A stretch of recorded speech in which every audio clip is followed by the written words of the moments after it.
Pat Brosnan with us right now because he fears when people and terrorists, bad guys in particular, see disruptions like this, they get ideas of their own. He joins us from the Brosnan Command Center in New York State. Pat, very good to see you. That's what you worry about, right?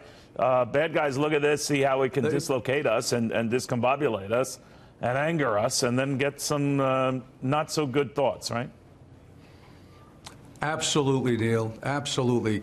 They're studying us like a frog under the glass. They're probing us for weaknesses. They're trying to assess and identify vulnerabilities at all times. Once they understood, if you look historically, they understood that a vehicle as a weapon was a far more pragmatic way to incur mass carnage. By the way, the first one was in '01, coincidentally. They have now replicated that in Barcelona, in France, in Virginia.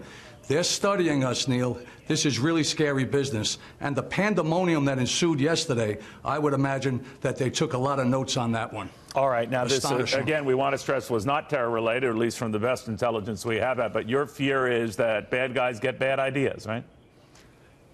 Bad guys have bad ideas. Bad guys pay attention. There's this endless contest, this endless struggle between us and them. We're continually hardening our defenses.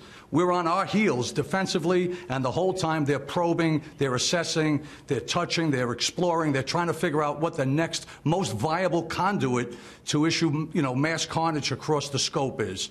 And pandemonium and chaos. Imagine being in an airport for hours in pitch black. What goes through your mind? This is the kind of stuff that could give them what I would call a blueprint for destruction. Thank God it's not, by all accounts, but certainly it could give them some food for thought. I'm sorry, Pat, but I was amazed how relatively composed, given the situation, all those stranded passengers were through all of this. Obviously exasperated during the holiday season to miss flights and miss connections and on, and that continues through today, and the conditions are green.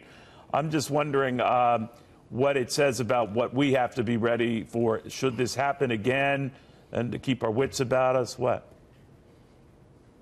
Well, if you look back as recently as August of '16 at JFK, in fact, I was on with you on that, when there was a report, erroneous, that there was a shot fired at the terminal counter at Kennedy.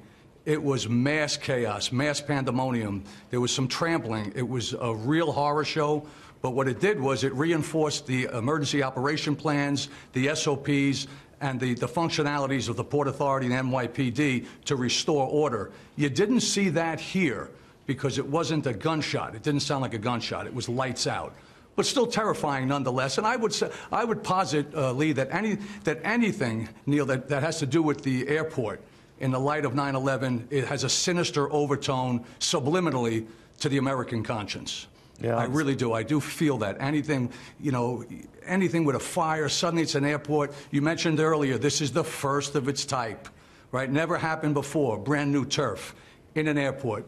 Just has a little bit of a sinister overtone in my view. But I am reasonably certain that they're paying attention, as they always do, historically. Yeah, we always have to keep our guard up. To your point, Pat Brosnan, thank you very, very much.